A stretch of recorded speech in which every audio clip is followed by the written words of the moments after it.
mungkin saya atas nama jamaah Masjid Ustadz mengucapkan banyak terima kasih. Kita sudah bersedia untuk mengisi rutin ya di masjid kami ini, meskipun jamaahnya tidak terlalu banyak, Ustaz.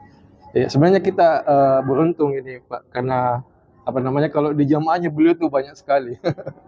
Di masjid Babul Mutakin, Ustaz ya. Setiap Sabtu subuh itu beliau. Itu saya biasa mau bertanya, cuma banyak sekali orang dan malu juga kan kalau bertanya banyak orang. Jadi saya kira ini kesempatan emas ya. Artinya berkah mungkin bagi kita ya. Seperti beliau pakar hadis, pakar Quran dari Madinah ya, bisa hadir bersama kita. Dan ya saya kira banyak pertanyaan-pertanyaan mungkin yang kita mau tanyakan ya, seputar hadis atau Quran. Ya Ustaz, mungkin saya tanya sedikit Ustaz. Sebenarnya ini dari dulu sudah saya mau tanyakan. Mungkin tentang Al-Quran dulu Ustaz.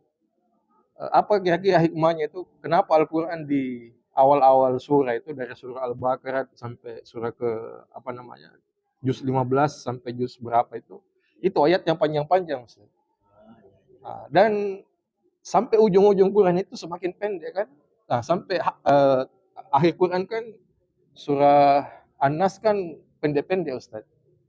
Nah, jadi apa kira-kira hikmahnya itu? Kenapa dari juz 1 sampai juz 30 awal-awalnya panjang, kemudian ujung-ujungnya itu pendek-pendek Ustaz di situ. Apakah ada hikmah bisa diambil di situ? Kemudian yang kedua, ini juga dari dulu saya mau tanyakan. Bagaimana caranya sahabat membedakan bahwa yang disampaikan Nabi ini hadis atau bukan? Kan apakah setiap Nabi bicara itu hadis, Ustaz? Misalnya, tolong ambilkan saya minum, apakah hadis itu? Jadi apakah setiap ucapan Nabi hadis, atau apakah beliau bilang, ya sahabatku kumpul dulu, saya mau menyampaikan hadis, begitu. Dan bagaimana juga membedakan antara hadis, Quran, dan hadis qudsi? Apakah Nabi SAW itu mengatakan, ini yang saya sampaikan ini Quran, ini yang saya sampaikan ini hadis? Apakah seperti itu, atau mungkin ada proses yang bagaimana? Ya, syukran. Assalamualaikum warahmatullahi wabarakatuh. Al-Quran itu ada namanya mufassal. Ada ayat-ayat, surah-surah atau ayat yang mufassal. Mufassal itu artinya panjang-panjang memang. Dia panjang-panjang. Mufassal itu mulai dari Al-Baqarah, Al-Imran, An-Nisa, Al-Ma'idah, Al-An'am, Al-A'raf, Al-Anfal. Nah, ada namanya mukhtasar. Dia yang pendek-pendek. Dan rata-rata yang pendek-pendek itu di juz 30. Di juz 30. Juz 9, 30. Nah, sekarang kita tahu bahwa Al-Quran itu turun kepada Nabi selama 23 tahun. 23 tahun. 10 tahun di Mekah dan 13 tahun di Madinah. Pelan-pelan.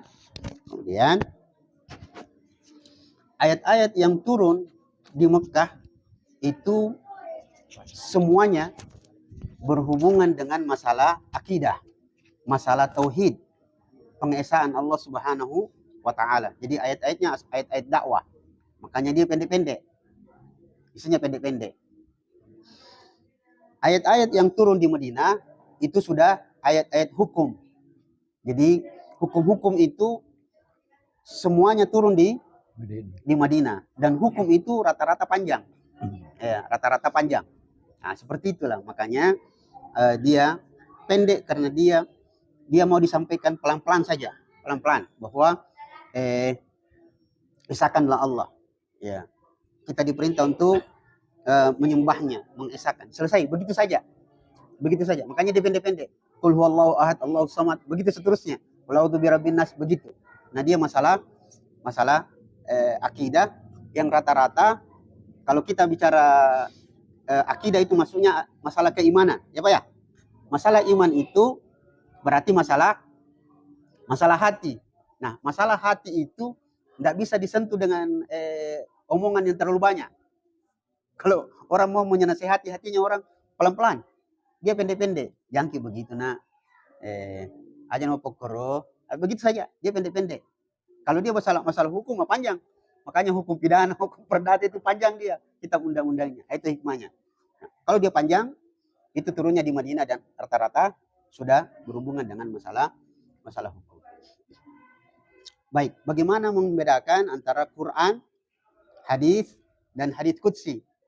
Nah, yang pertama perlu kita pahami, caranya adalah mengembalikannya kepada definisi baik secara bahasa ataupun secara terminologi, etimologi dan terminologi. Nah, Quran itu asal katanya qara'ah. Qara'a yaqra'u Qur'anan wa qira'atan. Maka dia sesuatu yang dibaca. Maka Quran itu harus selalu dibaca memang. Ya, masa kalah koran? Ya, nah, secara istilah, terminologi, Quran itu adalah kalamullahil munazzal ala Rasulillahi sallallahu alaihi wasallam biwasitati Jibril. Quran itu adalah wahyu yang diturunkan oleh Allah kepada Rasulullah sallallahu alaihi wasallam lewat Jibril, al-muta'abbad bitilawatih, berpahala orang membacanya. Nah, itu Quran, dan Quran inilah yang kita temukan. Dia 30 juz. Nah, sedikit tambahan, Bapak Ibu jemaah sekalian, Bapak Ibu lagi. Ini surah pertama dalam Al-Quran kalau kita buka, surah Al-Fatihah. Surah terakhirnya adalah surah An-Nas. Baik. Ayat pertama turun adalah yang ada di surah Al-Alaq. Surah pertama turun adalah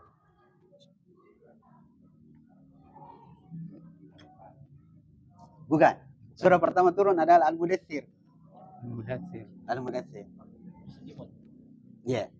Dia berhubungan dengan dakwah Nabi sebagai seorang nabi setelah pelantikan. Baik. Ayat terakhir, Pak. Ayat terakhir turun adalah, sudah lupa? Yang di surah Al-Maidah ayat 3, al-yauma akmaltu lakum dinakum. Surah terakhir. Surah An-Nasr. Sedikit kisah tentang surah An-Nasr, itu hebat sekali. Surah An-Nasr tentang surah ini ketika turun, Umar bin Khattab mengumpulkan para sahabat di sebuah rumah. Sayangnya beliau bawa anak-anak, yaitu Ibnu Abbas. Begini Pak modelnya. Umar datang mengumpulkan para sahabat yang senior. Ya, Umar mengatakan, kita kumpul. Sayangnya ketika duduk, ada Ibnu Abbas yang umurnya masih 8-9 tahun. Orang-orang tua senior Arab waktu itu, para sahabat marah. Istrinya tidak setuju. Bagaimana ceritanya ini? Umar, kenapa ada anak-anak kita ini kumpulan orang tua? Masa ada anak-anak ke bawah? Itu memberikan pelajaran bahwa kalau orang Sulawesi menolak adanya anak-anak di tengah orang tua, itu biasa Pak, dari dulu. Dari dulu itu. Ini anak-anak, orang tua di sini bicara tuh. Kalau istilah orang Makassar itu Pak, ini pempidukan tuh anak-anak dan tuan. Masuk mau kok. Itu dari dulu sudah ada. Tapi Umar waktu itu bilang, kau akan lihat kehebatan anak ini. Maka Umar bilang, bagaimana pendapat kalian tentang surah An-Nasr? Para sahabat bilang, wah itu berita gembira. Bahwa nanti kita ini akan menang. Islam akan meluas. Dan banyak orang-orang masuk Islam. Sesuai dengan teks ayatnya. Umar mengatakan, kita dengarkan pendapat anak ini. Wahai Abdullah Ibnu Abbas, bagaimana kau pendapatmu tentang surah An-Nasr? Beliau bilang, ara anna hadhihi surah nazalat dalil ala kurbi wafatin Nabi. Saya berpendapat surah An-Nasr ini turun menunjukkan bahwa sebentar lagi Nabi meninggal dunia. Umar mengatakan, saya setuju. Betul, memang itu tanda Islam menang, tetapi juga tanda bahwa Rasul akan wafat. Dan memang dalam kehidupan begitu Pak. Kalau kita nonton film silat, film action, itu kalau sudah mati Raja Bajingan, kenapa itu? Habis film. Begitu. Itu Quran, ya. Balik lagi.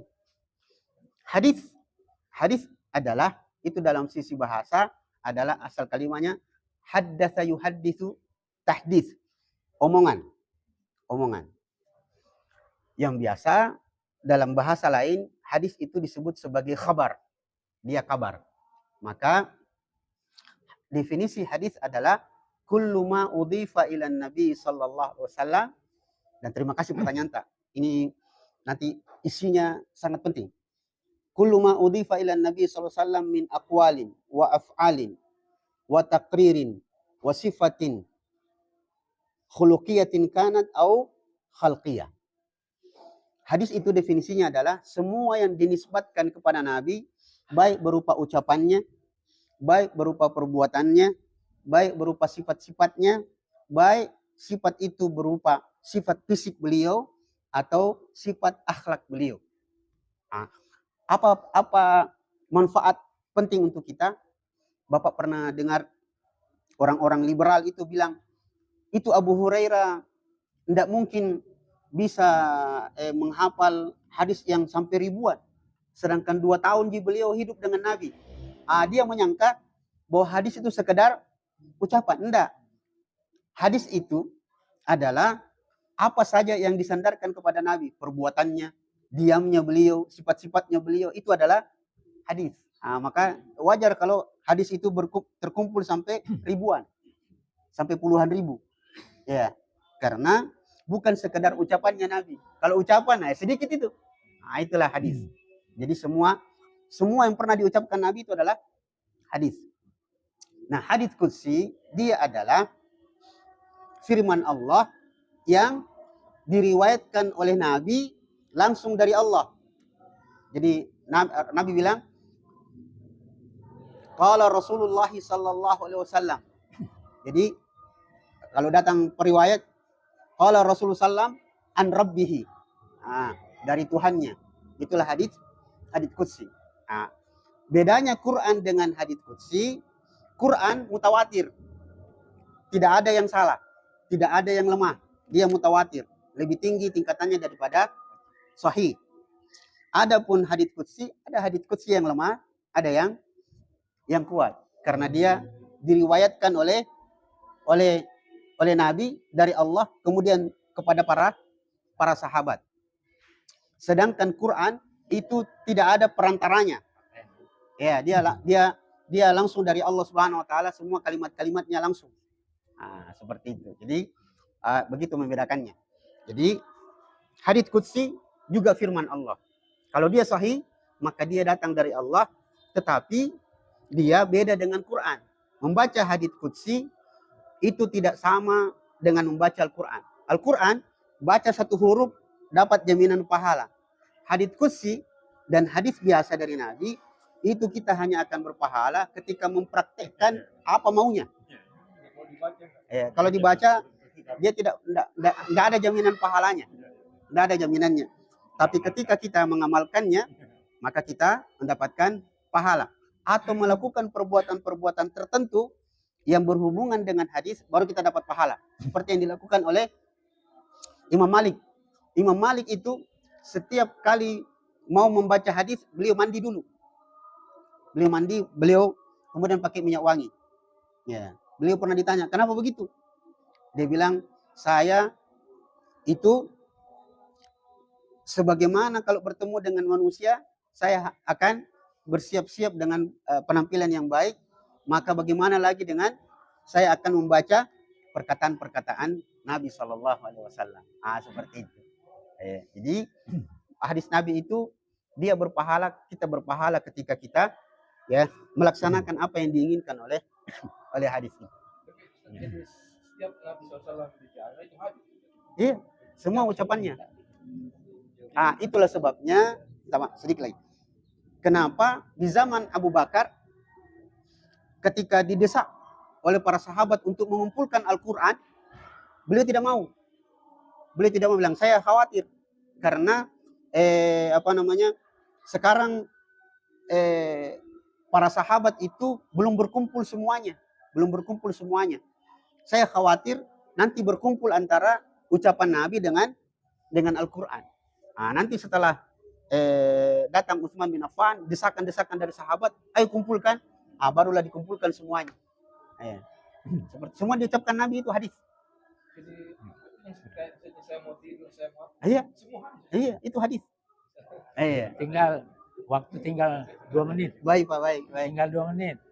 Saya hanya bertanya, Iya. ada beberapa surah kalau dibaca itu seperti umpamanya suratul Kahfi Iya. malam Jumat.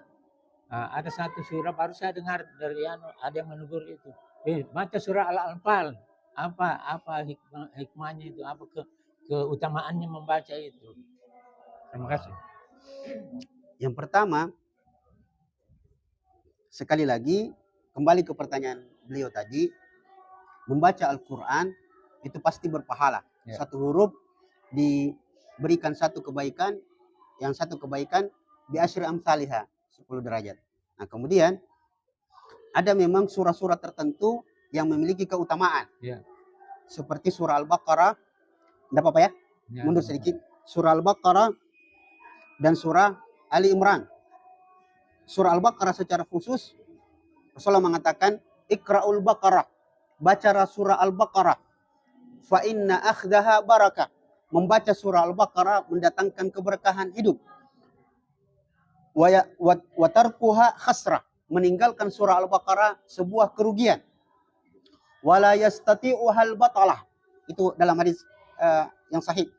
Dan siapa yang suka membaca surah Al-Baqarah, maka dia akan dijaga oleh Allah dari gangguan setan dan dia akan terhindar dari sihir. Itu keutamaan surah Al-Baqarah. Apa seluruhnya satu surah? Iya betul. Terima kasih. Pertanyaannya adalah, kalau dibaca terus itu tidak dibaca yang lain. Ternyata alhamdulillah surah Al-Baqarah itu dijelaskan oleh para ulama, salah satunya Imam Al-Qurtubi. Saya suka menyebut surah tafsir Al-Qurtubi, itu pesan dosen-dosen saya dulu. Dia termasuk yang mudah untuk dipelajari. Beliau mengatakan ternyata membaca surah Al-Baqarah yang dimaksud oleh hadis itu bukan, tidak perlu membaca dari awal sampai akhir. Banyak itu Pak, dia 2 juz setengah. Kalau setiap hari, mau baca kurang kasih tamat gimana ceritanya? Ternyata itu bisa diperingkas. 5 ayat pertama Al-Baqarah. 5 ayat pertama. Kemudian ayat kursi. 2 ayat setelahnya. Ya. 3 ayat terakhir di surah Al-Baqarah. Membacanya itu dalam 1 hari sudah dianggap membaca surah Al-Baqarah. Nah, tentang surah Al-Kahfi tundaki 1 menit. Yeah. Surah Al-Kahfi memang disebutkan keutamaannya membaca baik di malam Jumat atau di hari Jumat. Saya sebutkan satu hadisnya. Rasulullah mengatakan bahwa man qara'a surat Al-Kahfi utiya lahu nurun min qadamaihi ila Al-Ka'bah. Barang siapa yang membaca surah Al-Kahfi, maka dia akan diberikan cahaya dari tempat dia duduk di bawah kakinya sampai ke cahayanya sampai ke Masjidil Haram. Allah.